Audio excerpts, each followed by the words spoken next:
tohto regiónu je najmä v štruktúre ľudí, ktorí tu žijú. Bohužiaľ v nízkom vzdelaní mladí utekajú. No, samozrejme je to zapričinené tým, že v tomto regióne nie sú pracovné miesta, nie sú kvalitné pracovné príležitosti.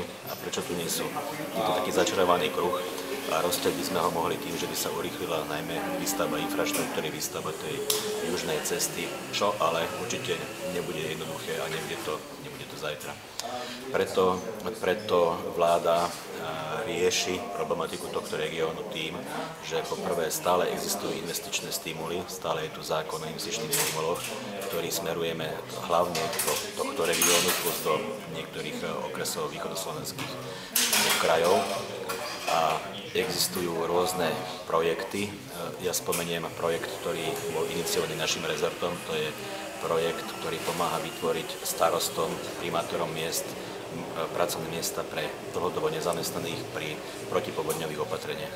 Aj v tomto regióne existuje množstvo ľudí, pracovitých ľudí, ktorí podnikajú a ktorí, všetka česť, majú firmy už s 20-ročnou históriou a firmy, ktoré nemajú žiadne podružnosti voči štátu, voči zdravotnej poisťovni, sociálnej poisťovni, že podnikajú veľmi férovým spôsobom. Chceme ich na tejto konferencii aspoň takto morálne oceniť a zároveň im chceme povedať to určité know-how, ktoré by im mohlo pomôcť pri ďalšom podnikaní. Ja osobne im chcem vysvetliť a v diskusii rozpýtovať niektoré novinky, ktoré sú v zákonníku práce a ktoré im môžu pomôcť jednak pri tvorbe nových pracovných miest, ale keď už nie vytvoriť nové pracovné miesta, tak aspoň pomôcť udržať tie existujúce v súčasnom veľmi ťažkom. Môžem hovoriť vo všeobecnosti, že máme zhruba 100 investorov, ktorí pre celé Slovensko, ktorí hľadajú rôzne lokácie na umiestnenie svojich investícií.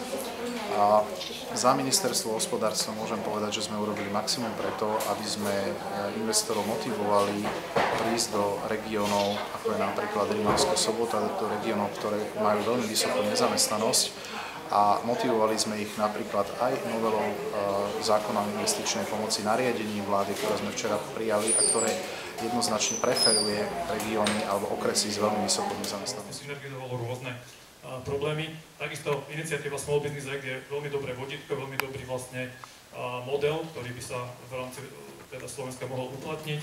Takisto vlastne pomohla by určitá koncepčný systém podpory. No a v neposlednom rade, ako som spomínal, vlastne zhoršovanie situácie na komerčnom trhu bude takisto potrebné, bude teda dopadať na zväčšovanie trhovej medzery.